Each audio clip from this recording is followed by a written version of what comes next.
Bonjour à tous, alors aujourd'hui exercice un petit peu plus difficile, tiré du sujet ASI 2010 avec une étude de fonction, 1 sur x carré exponentielle 1 sur x.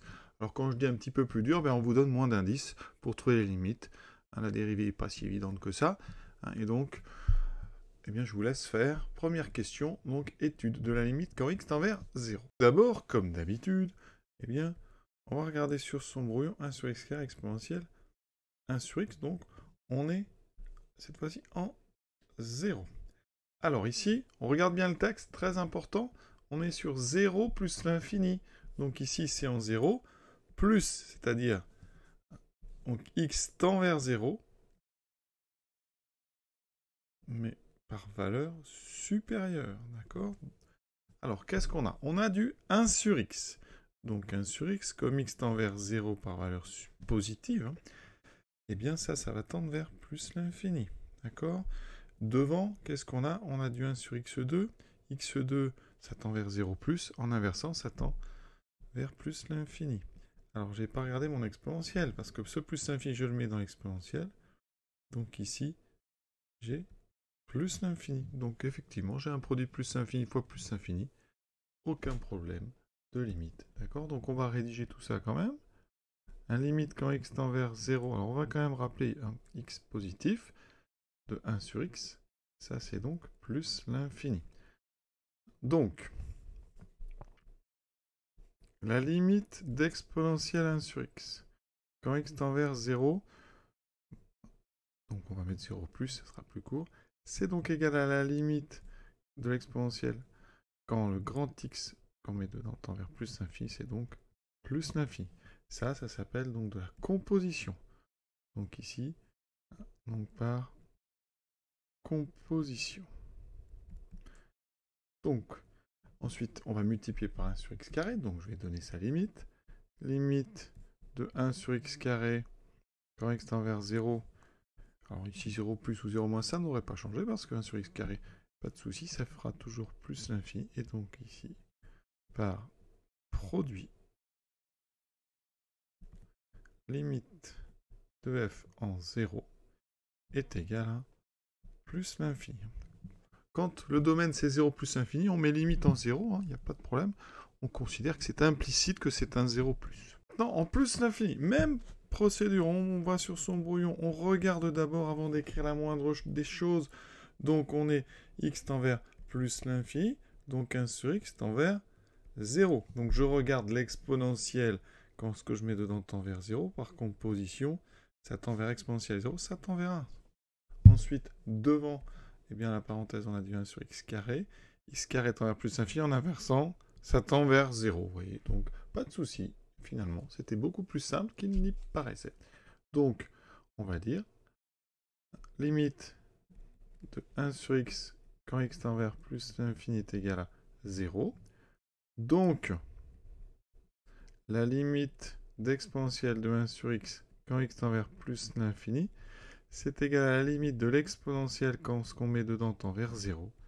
C'est donc exponentielle 0, c'est-à-dire 1. Ensuite, la limite de 1 sur x carré, donc on l'a dit, 1 sur plus l'infini, donc 0. Et donc ici, par produit, la limite quand x tend vers plus l'infini, donc de f de x, c'est donc 1 fois 0, 0. On note ça et on peut continuer. Quelles conséquences peut-on dire pour la courbe de ces deux résultats? Donc, première chose, on a une limite en 0 qui est plus l'infini. Donc, la courbe de f admet, ça c'est une asymptote verticale, admet une asymptote verticale. Donc, bien qui est l'axe des ordonnées. D'accord? Et ensuite, limite de f en plus l'infini égale 0. Ça, c'est une autre asymptote, mais elle est horizontale. Elle admet donc une asymptote horizontale. Et cette fois-ci, comme c'est égal à 0, ça sera l'axe des des abscisses. Alors, on va regarder la courbe, je vais vous montrer ça. Voici la courbe de cette fonction, donc, vous voyez bien, hein, on va aller regarder ce qui se passe tout en haut, mais ici, quand on s'approche ici de 0, eh bien, progressivement, la courbe se rapproche de l'axe vertical. Alors ça se rapproche assez doucement, hein, par contre, ça se rapproche très vite de l'axe horizontal, ici, qui est l'asymptote à droite, hein, vers la droite, donc en plus l'infini. Alors maintenant, on s'attaque à la dérivée. Donc, on vous la donne, parce qu'elle n'est pas si simple que ça. Mais ici, c'est donc f de x égale 1 sur x2 exponentielle 1 sur x. Alors, c'est un produit. D'accord? On a u de x qui est 1 sur x2, qui est multiplié par v de x exponentielle 1 donc, sur x. 1 sur x2. Alors, il y a plusieurs façons de dériver ça. On va utiliser 1 sur u, la dérivée de 1 sur u. Alors, c'est moins u' sur u carré. Donc ici, le u, c'est x2. Donc, vous aurez moins la dérivée de x2, donc 2x, sur x2 au carré. Ce qui me donne donc, moins 2x sur x4. Et on peut simplifier un x. Vous voyez, il me reste moins 2 sur x3. Alors, ceux qui connaissent les formules, il se trouve que la dérivée de 1 sur x puissance n, c'est quelque chose qu'on connaît, on s'en sert souvent, c'est moins n sur xn plus 1. Donc, on peut l'appliquer directement et vous auriez trouvé moins 2 sur x cube tout de suite. Ensuite, il faut dériver v de x. Ça fait appel à une autre formule, la dérivée d'exponentielle u, qui est u' e de u. Donc, je dérive 1 sur x, ça me fait moins 1 sur x carré, exponentielle 1 sur x. Maintenant, on fait mon u v' plus u prime v, dérivé d'un produit, ce qui me fait donc u', moins 2 sur x3, multiplié par l'exponentielle 1 sur x par v, plus 1 sur x2, multiplié par la dérivée de v, moins 1 sur x2, exponentielle 1 sur x. Voilà, on factorise. Alors, on va peut-être d'abord enlever les parenthèses tranquillement.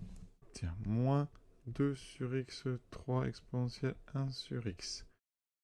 Moins.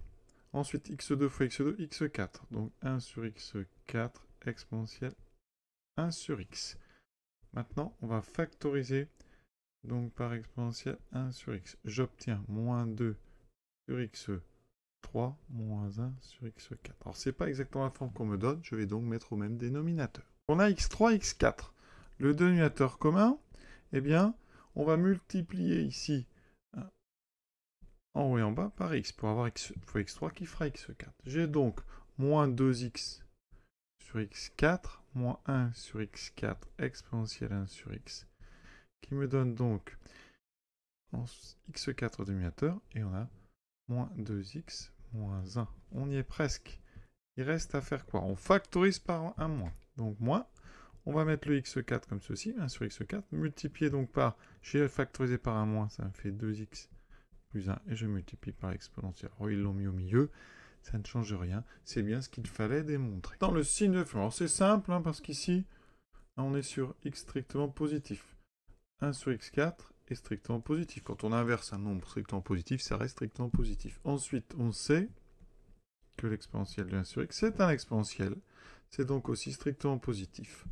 De plus, 2x plus 1, alors 2x est positif, donc en rajoutant 1, 2x plus 1 est plus grand que 1, et donc aussi strictement positif. Donc il y a juste ce moins devant. Hein. Donc conclusion, tout est positif dans ces facteurs. Il n'y a que le moins. Donc pour tout x strictement positif, f' de x est donc négatif. Conclusion, la fonction est strictement décroissante. Donc on est comme ceci, hein, ici, voilà. Donc les variations de f de x en fonction de x, on est comme ceci. On avait trouvé ici en 0 plus l'infini, l'asymptote verticale, et en plus l'infini on a trouvé 0, c'était notre asymptote horizontale. Maintenant, corollaire du TVI ou théorème de la bijection, on va se placer donc sur 0 plus l'infini. La fonction f est continue. On ne l'a pas dit, mais elle est dérivable parce que c'est un produit de deux fonctions dérivables sur R plus étoile, donc ici elle est dérivable. Ensuite, on vient de montrer qu'elle était strictement monotone, elle est strictement décroissante. Et maintenant, on va donner les limites. Alors, la limite de f en 0, donc on a dit que c'était plus l'infini. La limite de f en plus l'infini, c'est 0. De ces deux choses-là, qu'est-ce que j'en tire? Eh bien que le nombre 2, parce que moi je veux résoudre f de x égale 2, 2, il appartient effectivement à 0 plus l'infini. Alors attention, le 0 dont je parle, c'est lui. D'accord? Et le plus l'infini dont on parle ici, c'est lui. Ça veut dire que 2 est dans l'image de 0 plus l'infini. Conclusion. Eh bien, théorème de la bijection, autrement appelé corollaire du TVI. Eh bien, l'équation f de x égale 2 admet donc sur 0 plus l'infini une unique solution.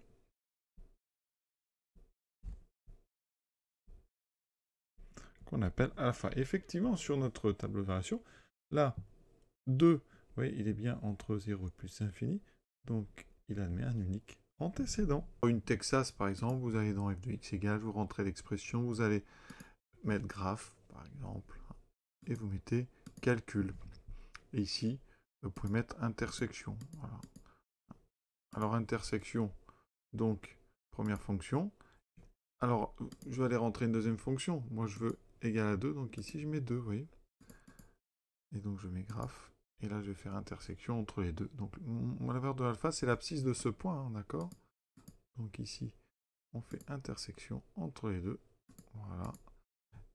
Alors, à chaque fois sur les Texas, on me demande des valeurs initiales, donc ça c'est un petit peu embêtant, mais bon, on s'habitue vite. Vous mettez une valeur à gauche, d'accord? Donc valeur initiale, j'ai mis, vous validez. Ensuite, il vous indique l'intersection. Donc 1,1 pour x, y est bien égal à 2, donc on vous la demande, alors attention, arrondi au centième, donc il faut 2 chiffres après la virgule, donc attention, ça finit par 109, donc si j'arrondis au centième, on va mettre 110, donc c'est 1,11. Donc alpha, vous mettez à la calculatrice, on trouve alpha est à peu près égal à 1,11. On va quand même aller vérifier. Hein. D'accord? Alors, ici, on veut égal à 2. Donc, je trace la droite d'équation y égale 2. Voilà. Je vais chercher l'intersection entre ma courbe et cette droite. Voilà, c'est ici. Je projette, alors je peux lire soit les coordonnées de ce point, soit je le projette ici. Oui, c'est ici que vous allez lire alpha. Mettre ici algèbre, on a, vous voyez, à peu près 1,11. Voilà, ce petit exercice est terminé. Alors la dérive n'était pas si simple que ça. Les limites, pas trop compliquées, mais elles pouvaient paraître compliquées et perturbées. Voilà, j'espère que ça vous a permis de vous entraîner un petit peu. À très bientôt.